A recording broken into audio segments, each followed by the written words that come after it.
실전 투자 성공한 이동평균선 배우기. 이동평균선 줄여서 이평선은 주가의 위치를 알려주는 나침반과 같은 역할을 합니다. 이동평균선은 연속된 일정 기간 동안의 주가를 평균한 값을 표시한 선입니다. 예를 들어 5일 이동평균선은 최근 5일 동안의 주가의 평균값을 차트에 표시한 선이며 20일 이동평균선은 최근 20일 동안의 주가의 평균값을 차트에 표시한 선입니다. 이동평균선은 매일매일 변화하는 주가의 흐름을 보다 객관적으로 파악할 수 있도록 평균값을 계산하여 연결시킨 선으로 주가의 연속적인 흐름을 파악하는 데 있어 매우 유용합니다. 특히 이동평균선은 최근의 주가가 대략 어디쯤에 위치하는지 주가의 움직임을 파악할 때 매우 유용합니다. 아래 차트를 보면 A, B, C 세 군데서 주가가 반등한 것을 볼 수 있습니다. 하지만 아래 그림만을 가지고는 왜 그 세 곳에서 반등했는지 알 수 없습니다. 그러나 똑같은 차트에 20일 이평선을 추가하는 것만으로도 그 이유를 어느 정도 알 수 있게 되고 예측도 어느 정도 가능해집니다. 차트를 보면 주가가 하락하다가 20일 이동평균선과 부딪히면 상승함을 알 수 있고 향후에도 상승 후 재하락 시 20일 이평선 부근에서 재상승할 가능성이 있음을 예측해 볼 수도 있게 됩니다. 이렇듯 주가의 움직임의 이유와 예측에 있어 이동평균선을 유용하게 이용할 수 있습니다. 이동평균선과 투자심리를 이용한 주가 예측법. 앞에서 설명한 것처럼 이동평균선은 해당 기간 동안의 평균 매매 가격, 즉 평균 주가를 차트에 표시한 선입니다. 예를 들어 20일 이평선의 값은 20일 동안의 평균 매매 가격을 의미하고 5일 이평선의 값은 5일 동안의 평균 매매 가격을 의미합니다. 만약 주가가 20일 이평선보다 위에 있다면 최근 20일 동안 해당 종목을 매수한 사람들은 대체로 수익을 보고 있을 가능성이 높습니다. 왜냐하면 오늘의 주가가 최근 20일의 평균 매매 가격보다 높기 때문입니다. 만약 주가가 하락하게 되어 20일 이평선 값과 비슷하게 된다면 기존에 해당 종목을 보유하고 있던 사람들은 추가 매수를 해서라도 가격을 끌어올리게 됩니다. 왜냐하면 가격이 이동평균선보다 하락하게 되면 손실이 나게 되고 사람의 일반적 심리상 손실을 회피하고자 흔히 물타기라고 불리는 추가 매수에 나서게 되는 경우가 많기 때문입니다. 반면에 주가가 20일 이평선보다 아래에 있다면 최근 20일 동안 매수한 사람은 손실을 보고 있는 상태가 되고 이때 주가가 상승해 20일 이평선 값에 근접하게 되면 그동안 손실로 가슴 졸였던 투자자들이 빨리 본전을 찾고자 보유 물량을 매도하게 되고 이로 인해 주가가 재하락하게 됩니다. 이러한 사람들의 투자 심리로 인해 이동평균선은 상승 시에는 중요한 주가 지지선으로 주가 상승 시에는 주요한 주가 저항선으로 작용합니다.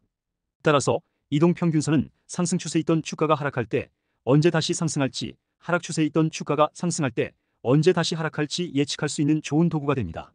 참고로 주가 지지선은 상승 추세에서 단기적으로 주가 하락 시 더 이상 주가가 하락하지 않을 것이라고 예상되는 선을 의미하며 저항선은 하락 추세에서 주가 상승 시 더 이상 주가가 상승하기 어려울 것으로 예상되는 선입니다. 주가와 이동평균선의 관계를 통한 매매 판단. 주가는 이동평균선에서 멀어지면 다시 가까워지려는 경향이 있습니다. 주가와 이동평균선의 관계를 이용한 아래 그림들과 같은 8가지 투자 전략을 그랜빌의 법칙이라고 합니다. 각 그림의 관계는 다음의 2가지 내용만 기억하면 간단히 해결됩니다. 1. 주가가 이동평균선을 상향 돌파할 때는 매수 신호로 본다. 2. 주가가 이동평균선을 하향 돌파할 때는 매도 신호로 본다. 하지만 실전에서 보면 그랜빌의 법칙은 잘 들어맞지 않습니다. 실전에서는 속임수가 많기 때문입니다. 장단기 이동평균선들의 관계를 이용한 기본적 분석 방법. 주가와 이동평균선의 관계뿐만 아니라 단기 이평선과 그보다 더 긴 기간의 이동평균선 간의 관계를 통해서도 투자 분석에 도움을 얻을 수 있는데 보통 장단기 이동평균선 관계를 통한 투자 분석은 주가 추세의 상태를 나타내는 정배열, 역배열과 주가의 강한 변화를 나타내는 골든크로스, 데드크로스로 나눌 수 있습니다. 정배열은 위에서부터 순서대로 단기 이평선, 중기 이평선, 장기 이평선의 형태로 나란히 상승 중인 모습을 말하는데 이 상태는 주가가 계속 상승하는 강세 흐름에서 주로 나타납니다. 따라서 이 경우 주식 매도는 자제하고 계속 보유하는 것이 바람직합니다. 반면에 역배열은 위에서부터 순서대로 장기 이평선, 중기 이평선, 단기 이평선의 형태로 나란히 하락하는 모습을 말하는데 이 상태는 주가가 계속 하락하는 약세 흐름에서 주로 나타납니다. 따라서 이 경우 주식 매수는 자제하고 주식을 보유하고 있다면 처분하여 위험 관리를 하여야 합니다. 골든크로스는 단기 이평선이 장기 이평선을 상향 돌파하는 모습을 말하며 이때는 좋은 매수 시점으로 판단합니다. 반면에 데드크로스는 단기 이평선이 중장기 이평선을 하향 돌파하는 모습을 말하며 이때는 매도 시점으로 판단합니다. 하지만 골든크로스와 데드크로스 전략은 일반인에게도 너무나 많이 알려져 이미 전략의 가치를 잃어버렸습니다. 실전에서 보면 세력들이 골든크로스, 데드크로스 전략을 역이용해 보유한 물량을 처분하고자 할 때 일부러 거짓 골든크로스를 만들기도 하고, 역으로 물량을 확보하고자 할 때 일부러 데드크로스를 만들어 일반 투자자들의 투매를 유도해 물량을 확보하기도 합니다. 따라서 실전에서는 무조건 따라해서는 안 되고 참고 자료로만 활용해야 합니다. 이동평균선의 실전 기간 설정 방법. 주가 예측과 분석에 도움이 되는 중요한 주요 이평선들은 다음과 같습니다. 5일 이동평균선, 5일 이평선은 스윙선이라고도 불리웁니다. 보통 스윙 매매는 5일 이내의 기간에 매수와 매도를 완료하는 단기 매매이기 때문입니다.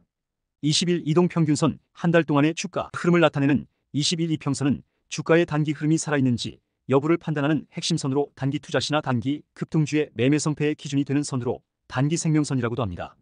왜냐하면 실전 투자에서 보면 일반적으로 상승하던 주가가 20일 이평선을 하회하면 단기 상승 추세가 일단 끝나는 경우가 많기 때문입니다.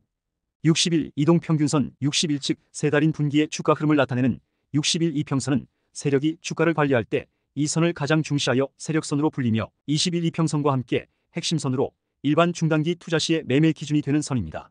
만약 상승하던 주가가 하락하여 60일 이평선을 하회한다면 세력이 이탈했을 가능성이 커 당분간 시세 반등이 어렵다고 봅니다. 120일 이동평균선 6달, 즉 반기의 주가 흐름을 나타내는 120일 이평선은 경기 흐름을 잘 반영한다고 하여 경기선이라고도 하며 일반적으로 중기 투자 시 이익 실현의 매도 기준이 되는 선입니다. 240일 이동평균선, 지난 1년 동안의 주가 흐름을 나타내는 240일 이평선은 상패선이라고 불리웁니다. 왜냐하면 상장 폐지되는 종목의 상당수가 241선을 하회한 종목에서 나타나기 때문입니다. 따라서 주가가 241선보다 밑에 있는 종목은 매수하지 않는 것이 안전합니다. 그 외 3년 기간의 시세 흐름을 나타내는 721선을 추가하면 훨씬 더 긴 시세 흐름을 파악하는 데 유리합니다. 참고로 주봉 차트의 이동평균선은 3달을 의미하는 13주 이평선, 6달을 의미하는 26주 이평선, 1년을 의미하는 52주 이평선, 3년을 의미하는 156주 이평선, 5년을 의미하는 260주 이평선을 주로 사용합니다. 월봉 차트는 12월 이평선, 36월 이평선, 60월 이평선을 주로 사용합니다. 또한 하루에도 수십 번 매매를 하는 데이트레이더들이 주로 사용하는 분차트의 경우 이동평균선은 의미 있는 시간대인 3분 이평선, 5분 이평선, 10분 이평선, 30분 이평선, 60분 이평선, 120분 이평선, 180분 이평선 등을 혼합하여 주로 이용합니다.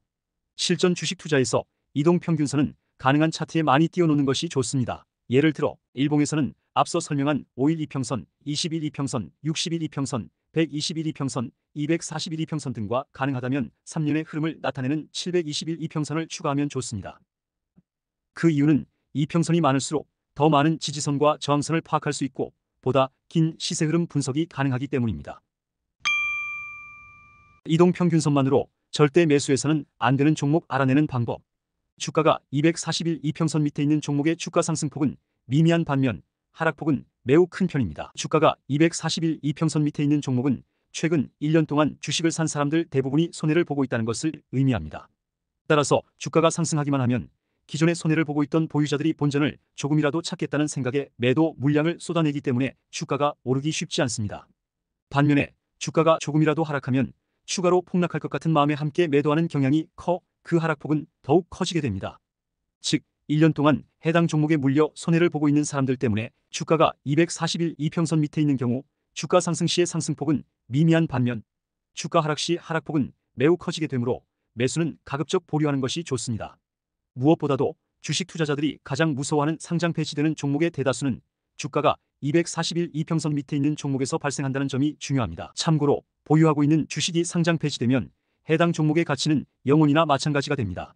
물론 상승하는 와중에 어느 날 갑자기 상장 폐지 또는 관리 종목으로 지정되는 경우도 간혹 있지만 대부분의 상장 폐지되는 종목들은 부도, 횡령, 분식회계 등의 안 좋은 정보 등을 먼저 입수한 대주주나 경영진, 기타 관련 세력들이 자신들의 손해를 줄이고자 미리 주식을 대거 처분하는 과정에 주가가 급락해 240일 이평선을 하회하는 경우가 많기 때문입니다. 이런 종목들은 일반 투자자들이 모르는 대형 악재가 있는 경우가 대부분으로 언제 상장 폐지될지 모르기 때문입니다. 정리하면 상장 폐지 종목은 주로 주가가 240일 이평선을 하회하는 종목에서 나오므로 매수하지 않아야 합니다. 특히 5일 이평선, 20일 이평선, 60일 이평선, 120일 이평선, 240일 이평선을 모두 하회하는 종목은 아무리 좋은 종목처럼 보여도 일반 투자자들이 모르는 대형 악재가 종목에 있는 경우가 많으므로 매수해서는 안 됩니다. 지금까지 이동평균선의 실전 핵심 내용에 대해 설명하였습니다. 이동평균선에서 중요한 것은 종목마다 또는 장의 성격에 따라, 즉 대세 상승장이냐 하락장이냐 등에 따라 잘 들어맞는 이평선의 값이 바뀐다는 것입니다. 이 이야기는 결국 이동평균선으로 매매 시 실질적인 수익을 거두기 어렵다는 점을 반증합니다.